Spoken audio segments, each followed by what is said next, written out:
Cet enseignement et présume le cœur de chacun de nous. C'est un Jésus, c'est pas à moi de prêcher ta parole, c'est à toi de prêcher. Et comme tu nous as promis le consolateur, que le consolateur lui-même puisse prêcher tes profondeurs en nous, afin que tous ensemble nous puissions comprendre ta volonté et connaître vraiment la teneur et la profondeur, le creux de cet enseignement pour les mettre en pratique pour notre bien-être et pour la réussite de notre intimité avec toi. Pardonne nos péchés, nos iniquités, que tout ce sur lequel l'ennemi se basera pour nous attaquer, pour nous distraire, pour nous divertir, soit brisé, soit effacé par le nom du Seigneur Jésus-Christ. Révoque toute accusation portée contre nous. Réprime tous nos accusateurs au nom du Seigneur Jésus. Que tout agent de Satan, tout démon ayant reçu une mission ou mandaté contre nous, contre cet enseignement, contre l'un de nous, que ses œuvres retournent contre lui-même et sur sa propre tête jusqu'à 1000 fois au nom de Jésus. Que toutes les flèches, je proclame ceci, que toutes les flèches qui seront déployées, les puissances, les pouvoirs sataniques et démoniaques qui seront utilisés, déployés ou manifestés, Père, au nom du Seigneur Jésus, j'ordonne que ces choses retournent contre l'auteur et contre les auteurs eux-mêmes pour les dissoudre et pour les fondre au nom de Jésus. Que ces choses retournent contre eux-mêmes comme des zones divines pour les dissoudre et pour les briser, pour les carboniser, le retirer ensemble au nom de Jésus-Christ. Alors Père, prends contrôle de ce moment, couvre-nous par tes miracles de feu, pose tes aimants célestes divins, déploie tes anges puissants dans ton église. Dieu, nous sommes ici dans ta maison. Honore ton église. Glorifie ton église. Mon Dieu, ton église n'est pas une poubelle pour y faire venir des créatures de ténèbres et des agents de Satan pour la souiller. Toi-même ne profane pas toi-même ta maison en mettant sur le dos de démons. Alors libère ton église, affranchis ton église de toute attaque, de toute agression et de toute manipulation et de tout combat spirituel. Alors Père, que tu brises cela, et même s'il y a ces combats, Père, que ton église ait toujours le dessus au nom de Jésus. Que ton église écrase, car ton église est ton épouse. Et ce que tu décides, ton église décide. Et ce que ton église décide, c'est ce que tu décides aussi. Alors c'est ton épouse, mon Dieu Tout-Puissant. Alors Père, ton épouse et toi forment un seul corps. Alors Père Céleste, ne profane pas ton église, mon Dieu Tout-Puissant, et ne déçois point ton épouse aussi. Alors c'est pour ta gloire seule que nous te prions. Viens pour prendre contrôle seulement. Saint-Esprit, enseigne toi-même les profondeurs de notre Seigneur Jésus-Christ, car le Seigneur Jésus a dit, c'est toi, l'Esprit de la vérité, qui nous conduira dans toute la vérité, dans toute la volonté du Seigneur. Oriente-nous et dirige-nous selon ta sagesse, selon tes visions et selon des visions selon tes projets. C'est pour ta gloire seule et pour la gloire de notre Seigneur Jésus-Christ qui nous a sauvés, que nous prions. Amen.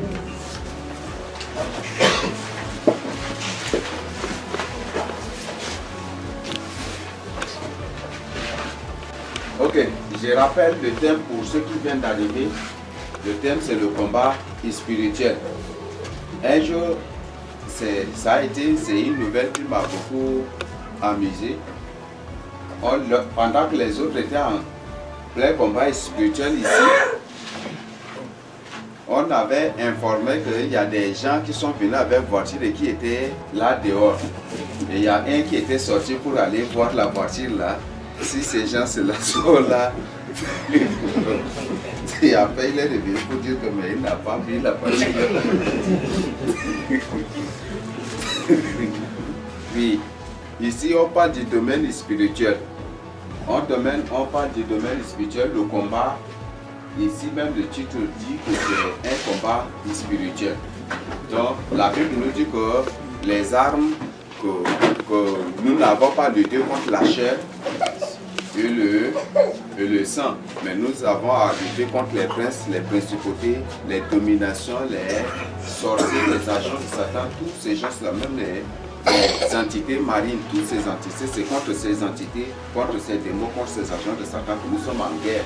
Et la Bible nous précise que les armes par lesquelles nous combattons ne sont pas des armes charnelles.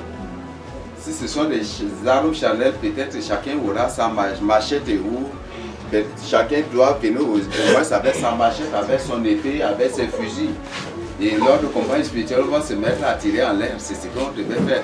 Mais ce n'est pas un combat physique, c'est plutôt un combat spirituel. C'est pour ça qu'il faut mener d'abord une vie de sanctification, une vie vraiment plongée dans la crainte de Dieu pour mener efficacement ce combat. Mais si toi tu mènes une double vie, tu n'as pas la crainte de Dieu en toi, tu ne fais que jouer à l'hypocrisie, toi-même tu refuses la sanctification, tu refuses que le Seigneur te transforme, tout cela ne t'aidera pas et tu ne pourras pas mener à bon terme et tu ne pourras pas aussi vaincre en cas de combat spirituel. Donc c'est bon à tenir à deux mains la vie de sanctification. C'est ce que nous allons découvrir aussi, comment les codes de base d'une vie réussie de combat spirituel, ce que nous allons découvrir. Donc, pour rappel, pour les autres, on fait face à des terribles combats. Dès lors que tu as pris la décision d'accepter le Seigneur Jésus-Christ pour marcher avec lui dans la sanctification, dans la vérité, dès ce jour a débuté, a commencé un combat avec toi. Mais c'est contre toi. Et ce combat, c'est un combat spirituel, ce n'est pas un combat physique. La plupart, ce sont les rudiments seulement que tu vois sous format physique. Mais beaucoup plus, les terribles combats sont beaucoup plus spirituels. Les rudiments de combat spirituels concrétisés physiquement sont ceux qui sont traduits par les persécutions, par les tribulations. Tu as haï, détesté par tout le monde, c'est à cause de cela. Et ce sont ces gens qui t'attaquent spirituellement, mais qui n'arrivent pas à te vaincre là, qui finiront par te haïr physiquement et ils finiront aussi par te détester parce que lorsqu'ils t'attaquaient, tu as détruit peut-être en ripostant, tu as détruit les œuvres ou tu les as blessés clairement et c'est à cause de cela que physiquement ils vont te haïr, ils vont te détester, ils vont raconter de n'importe quoi sur toi. Ok, je ne sais pas, comme hier nous avons présenté, bon, avant tout, il y a des différents points ici, je présente et si personne a découvert quelque chose à la maison, la personne va partager avec nous. Donc, on a parlé de l'épée, il faut mener une vie efficace, une vie puissante de combat spirituel. Il faut d'abord avoir l'épée de Dieu. Et l'épée de Dieu, c'est la parole, c'est sa parole. On ne peut parler jamais de l'épée de Dieu sans toutefois parler de sa parole. Si il y a des faits aussi qui se passent parfois dans nos rêves. Si dans ton rêve tu te vois combattre une personne avec un couteau, alors où tu attaques les démons par des couteaux, c'est ta manière de... C'est ta vie là aussi, c'est le degré de ton intimité avec le Seigneur, le degré d'observation de la parole de Dieu dans ta vie qui est représentée par le couteau. Donc pour dire que tu es une personne qui ne vit pas à 100% dans la crainte de Dieu. Donc le Seigneur présente ta vie là comme une petite, comme un couteau, peut-être parfois un couteau de cuisine, tout cela c'est pour nous dire que tout cela c'est ta vie que le Seigneur représente ici.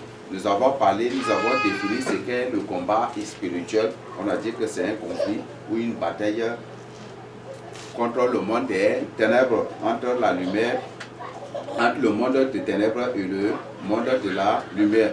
Nous avons parlé des différentes formes de prières.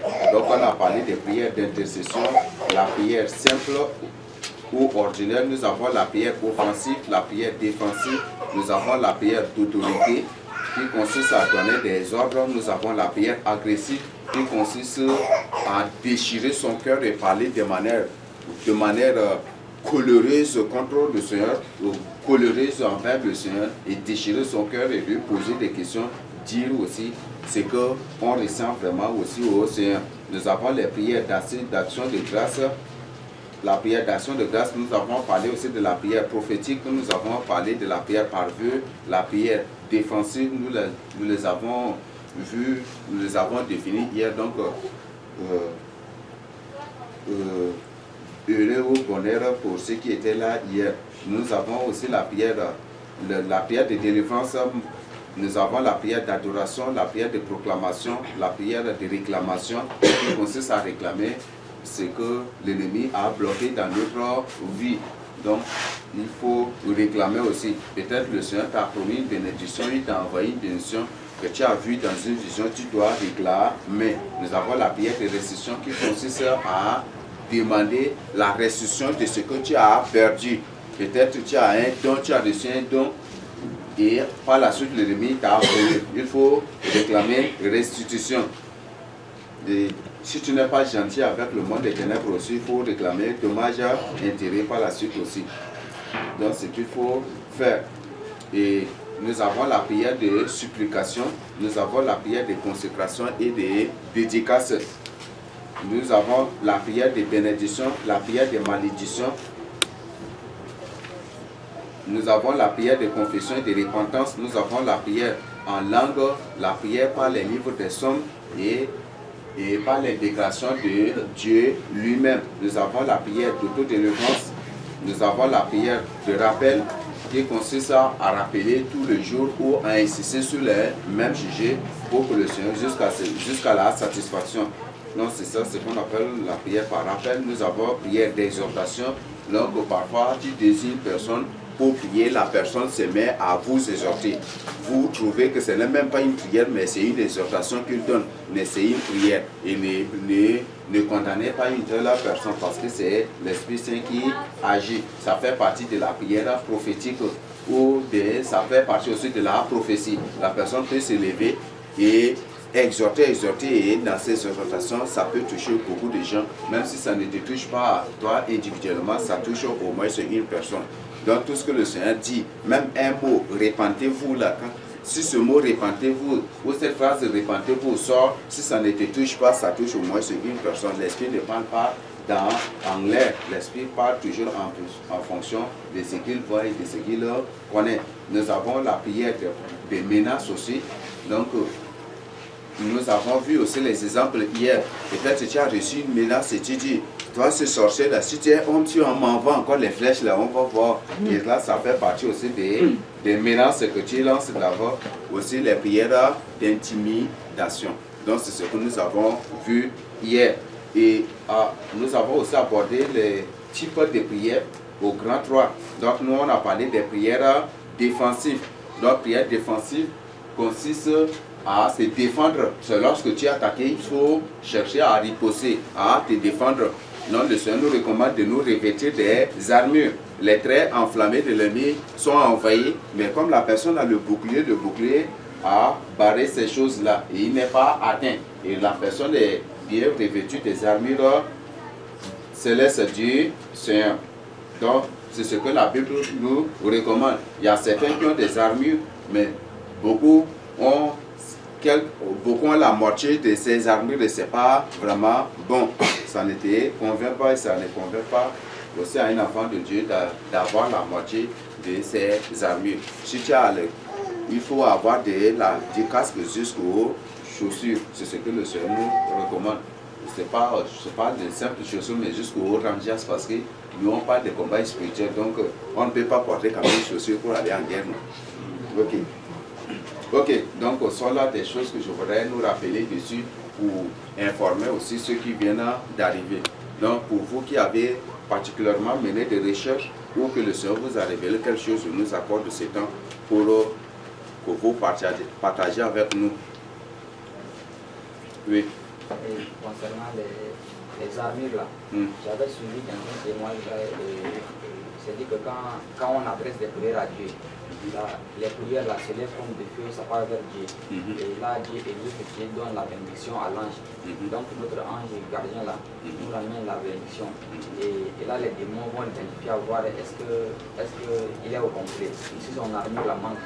Et là, s'il n'est pas complètement armé là, les démons vont l'attraper, ils vont saisir la bénédiction, puis ils vont les faire prisonniers. Et là, il a aussi donné l'exemple de l'ange qui devait répondre à la prière de Daniel. Là.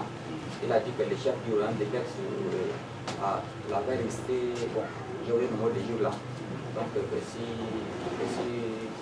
notre ange gardien n'est pas revêtu toute armure là, les démons vont les faire prisonniers. Oui, où il le poignard là, au niveau où il n'y a pas cette armure. Si c'est à la tête qu'il n'a pas le casque, ils vont l'attaquer beaucoup plus aussi au niveau de la tête. Donc c'est ce qui se passe. Oui. Ok, merci beaucoup. Puis encore, à quelque chose à ajouter. S'il y a des questions, vous pouvez aussi poser.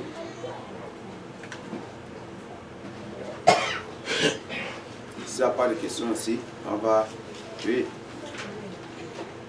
Bon, parlant des armures,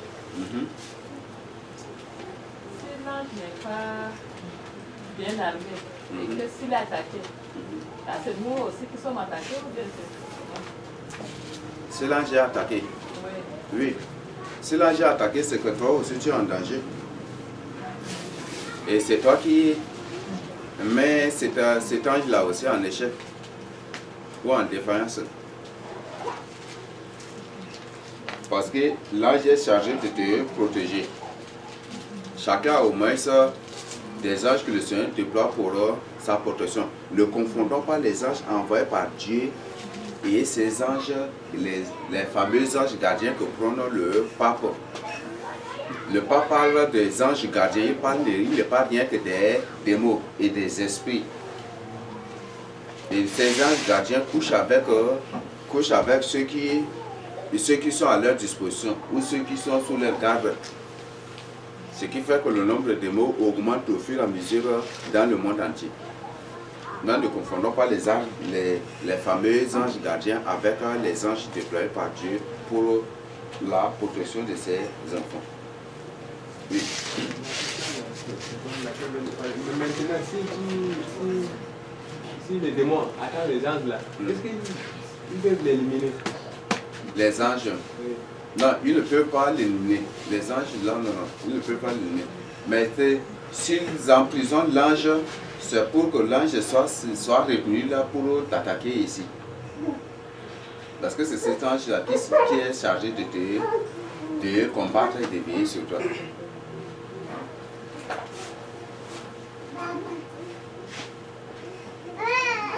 Ok, il n'y a pas d'autres questions? Blandine, il n'y a pas de questions?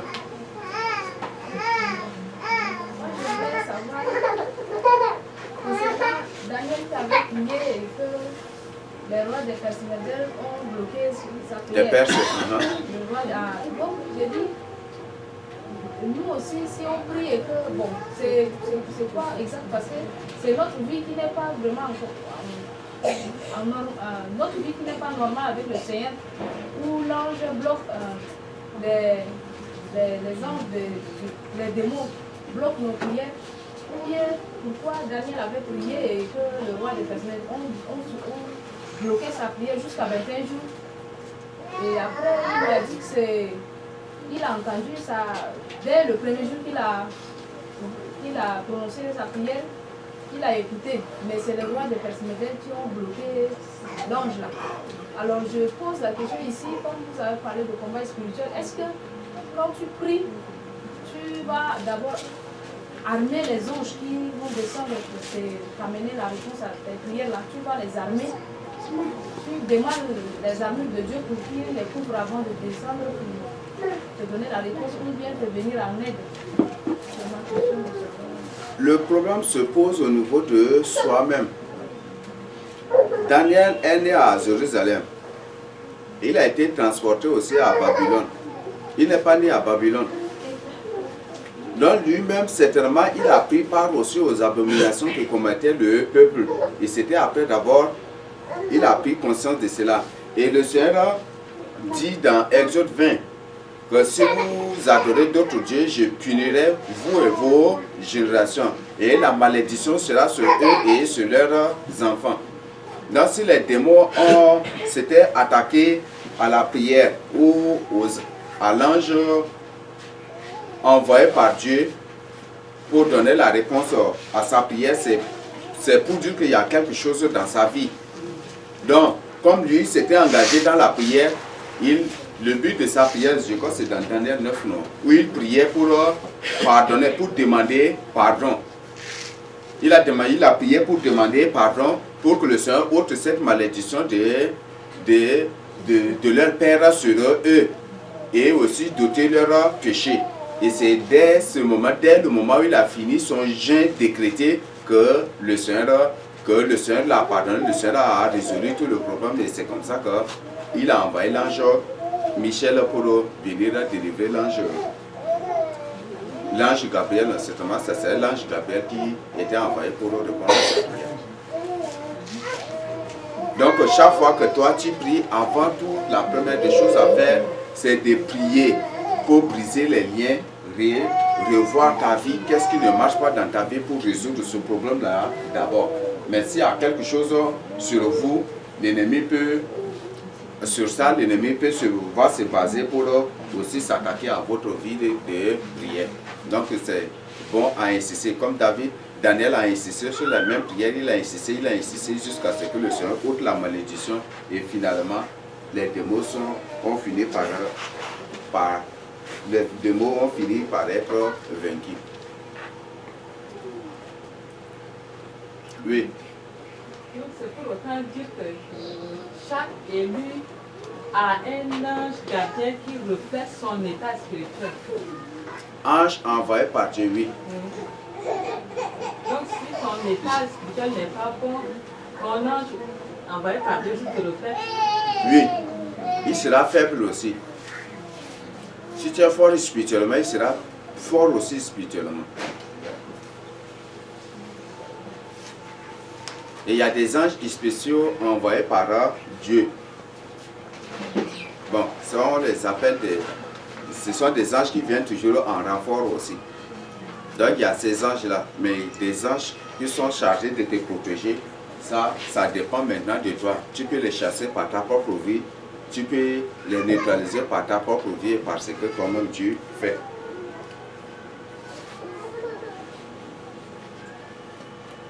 Oui. Oui, excusez-moi, moi j'ai du mal à distinguer un ange et un archange.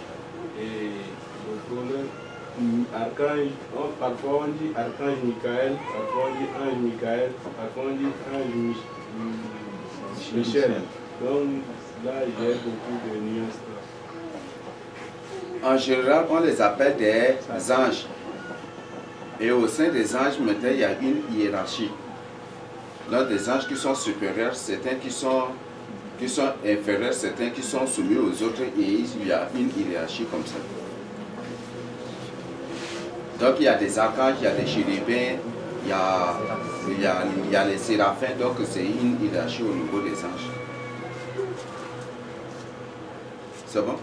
Oui, mais tantôt on dit archange Michel, tantôt on dit Michael. C'est comme si nous sommes ici, l'église de Christ, non? Nous sommes l'église de Christ ici. Au sein de l'église, nous sommes tous des élus, n'est-ce pas?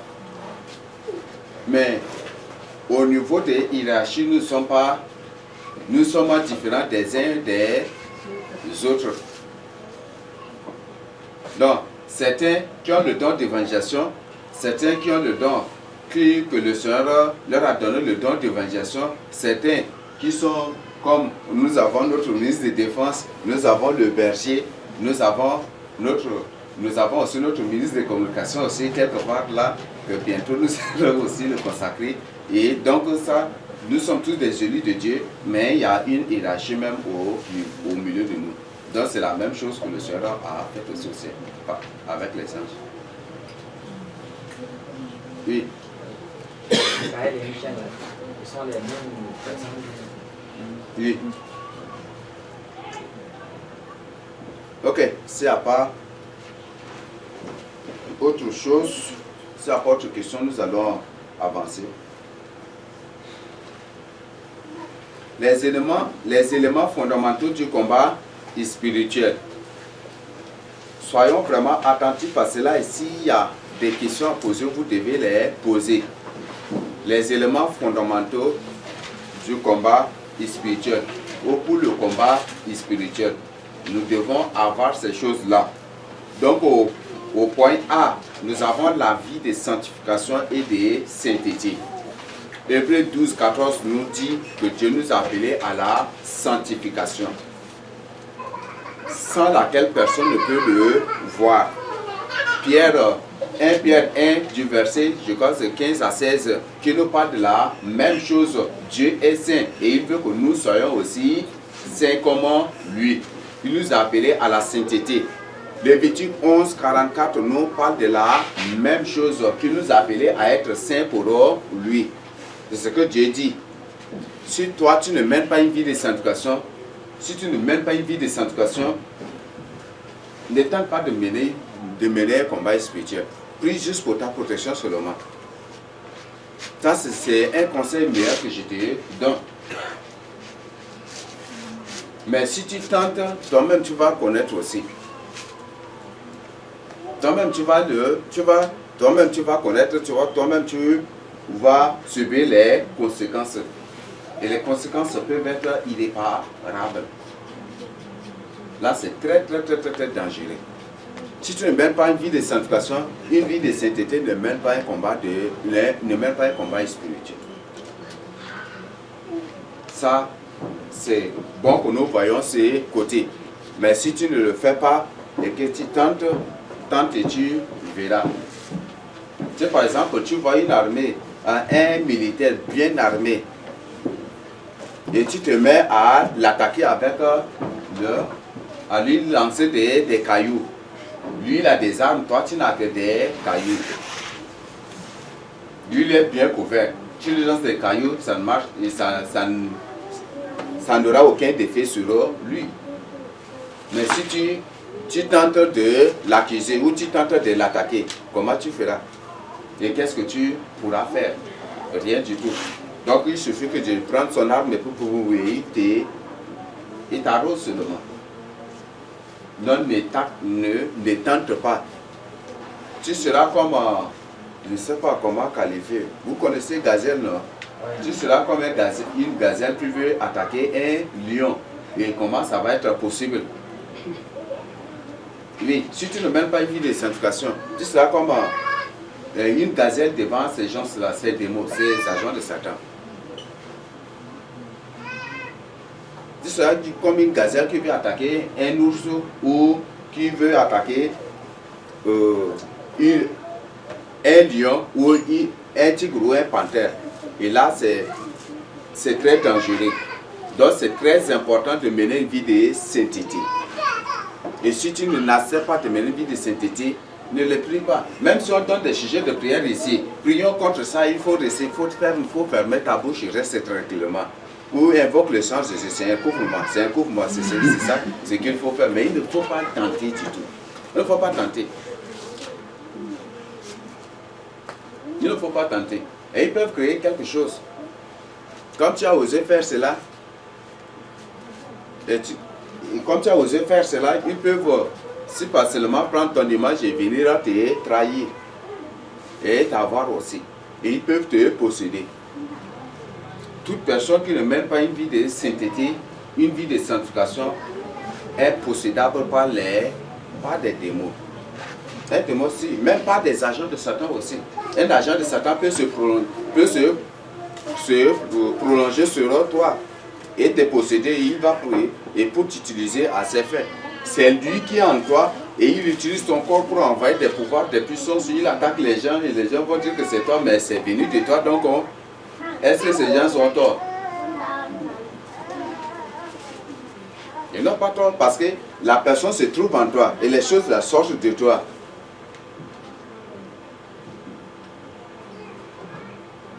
Même si tu chasses, ton sang sera sur toi-même parce que c'est toi qui refuses.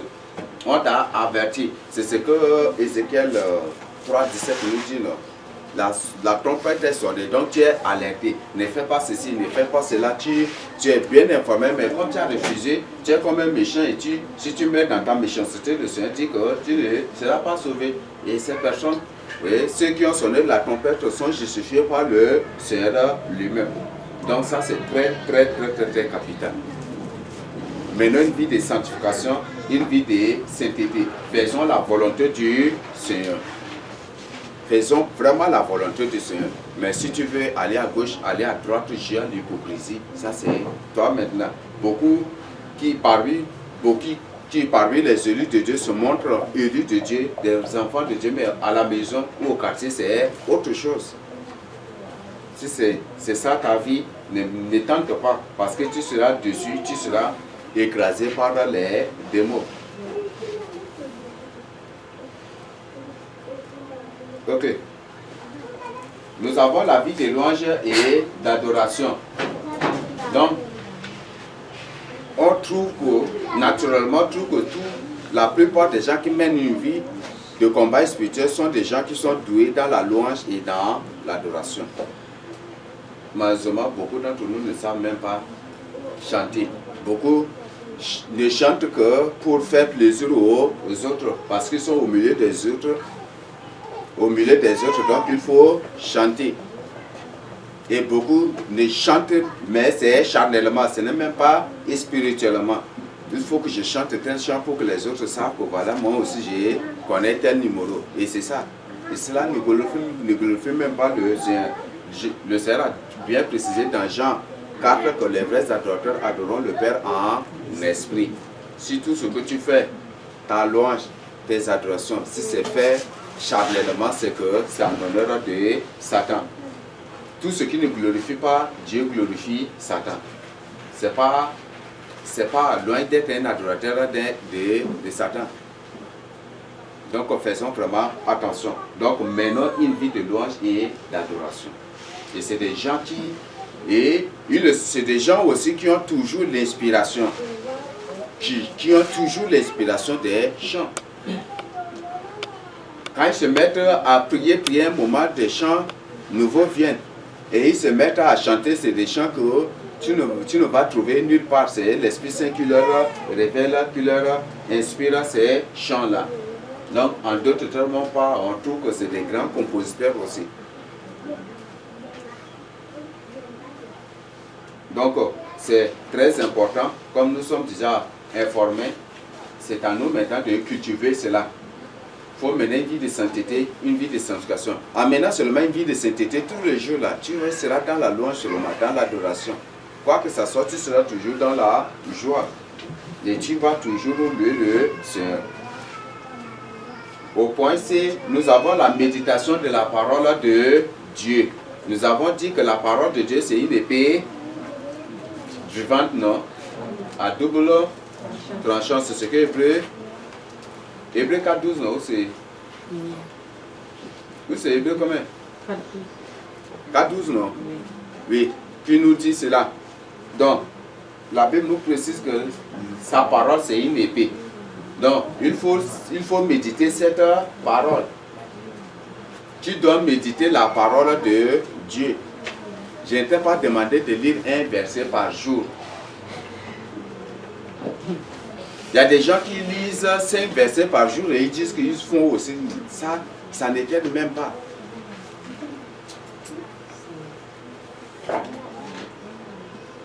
Est-ce que parmi nous, parmi vous, est-ce qu'il y a des gens qui méditent, qui lisent au moins 6 ou 7 chapitres par jour? Est-ce qu'il y a ces gens-là parmi nous?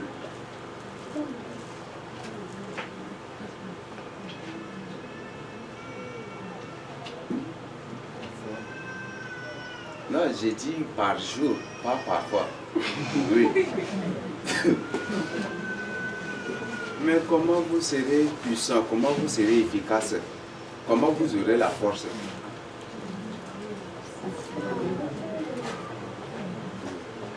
Par jour, lire 6 c'est peu. 6 c'est peu.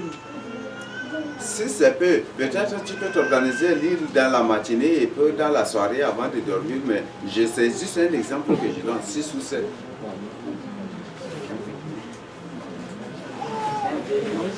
Mais si je vais maintenant 12, il peut lire 12 par jour. Plus de 12. Par jour. Au moins 25. Au moins 25.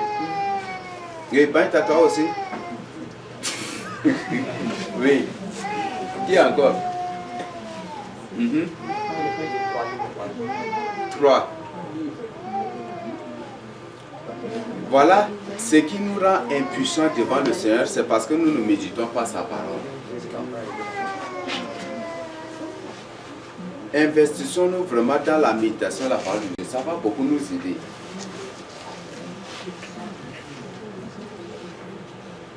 Ça va beaucoup nous aider.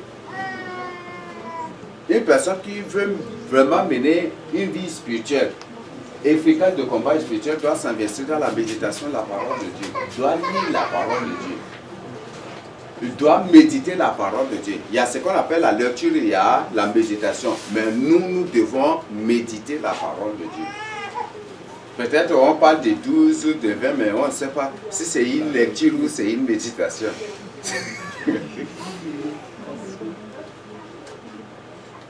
Nous devons vraiment nous investir dans la méditation de la parole de Dieu. C'est en faisant cela que nous aurons la force et c'est en faisant cela que nos yeux et nos oreilles s'ouvriront aussi à la voix de Dieu et aux orientations de Dieu. Celui qui mène une vie de combat spirituel, son combat est beaucoup plus orienté par Dieu.